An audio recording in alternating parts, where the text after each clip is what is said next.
Jenderal Hugeng, Kapolri yang berakhlak, oleh Erianson, Hairina, dan Mira.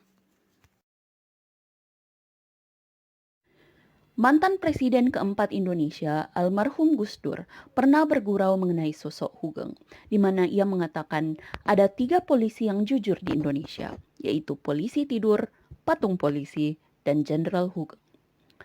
Meskipun hanya menjabat sebagai Kepala Kepolisian Republik Indonesia selama 3 tahun dari 1968 hingga 1971, sosok Jenderal Polisi Dr. Andes Hugeng Iman Santoso yang terkenal jujur, sederhana, dan pemberani masih sangat mengesankan dan patut menjadi teladan rakyat Indonesia hingga saat ini. Lalu bagaimanakah sebenarnya pribadi Hugeng yang berakhlak? Yuk disimak. Beliau memiliki banyak kisah bijak selama menjabat sebagai polisi. Beliau berprinsip tugas polisi adalah mengayomi masyarakat.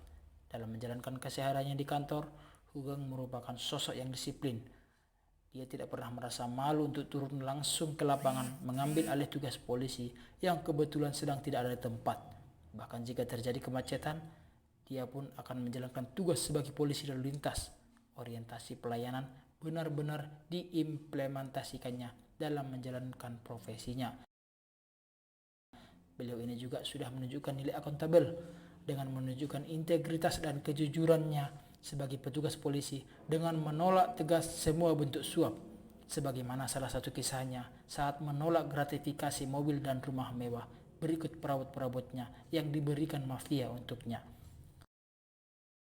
Hugeng belajar ilmu hukum di Batavia, kemudian sewaktu pendudukan Jepang dia mengikuti latihan kemiliteran Nippon dan Koto Kesatsu. Hugeng juga pernah mengikuti kursus orientasi di Amerika Serikat. Dari sini sangat jelas terlihat jika beliau juga terus belajar dan mengembangkan kompetensi dan kapabilitasnya demi menjalankan tugas dengan kualitas terbaik. Dalam wawancara yang dilakukan oleh RRI Net Official kepada Bapak Aditya S. Hugeng yang merupakan anak dari Jenderal Polisi Purnawirawan Dr. Andes Hugeng Iman Santoso, ketika Bapak Aditya atau biasa disapa Bapak Didit membutuhkan surat izin orang tua memasuki Akabri, Jenderal Hugeng tidak berkenan untuk memberikan surat itu.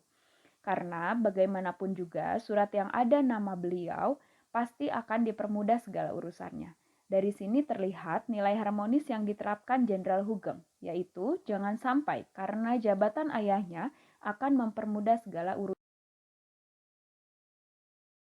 Loyalitas Hugeng tentu saja tidak usah dipertanyakan lagi. Sebagai pemimpin, Hugeng menunjukkan bahwa ia berdedikasi dan mendahulukan kepentingan bangsa dan negara dengan berani berkorban. Bahkan pada saat berseberangan dengan penguasa Orde Baru, ia berani mengatakan tidak, walau kemudian dipensiunkan di usia yang sangat muda.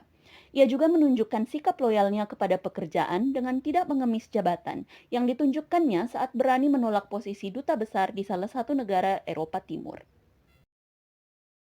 Apabila dilihat dari segi adaptif, Jenderal Hugeng melakukan banyak terobosan dan inovasi terhadap kepolisian Republik Indonesia pada zamannya. Salah satunya adalah menata kembali struktur kepolisian yang pernah disejajarkan sebagai bagian dari APRI atau Angkatan Bersenjata Republik Indonesia. Ia menjadi tonggak terciptanya Kepres nomor 52 tahun 1969 yang mengubah nama dan gelar pejabat tinggi kepolisian sehingga membedakan dengan jelas fungsi antara tentara dan polisi yang kemudian mengakibatkan aktifnya peran serta Polri dalam peta International Criminal Police Organization. Hal ini ditandai dengan dibukanya Sekretariat National Central Bureau atau NCB Interpol di Jakarta.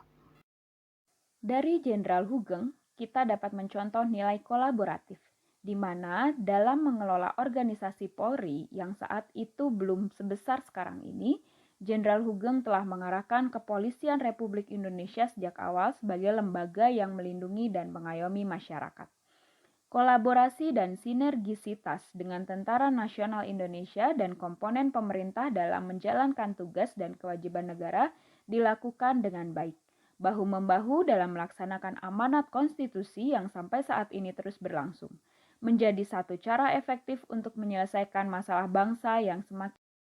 Sikap terpuji Jenderal Hugeng masih sering menjadi buah perbincangan di masyarakat Indonesia, terutama di jajaran Polri yang kerap mencari Hugeng-Hugeng baru.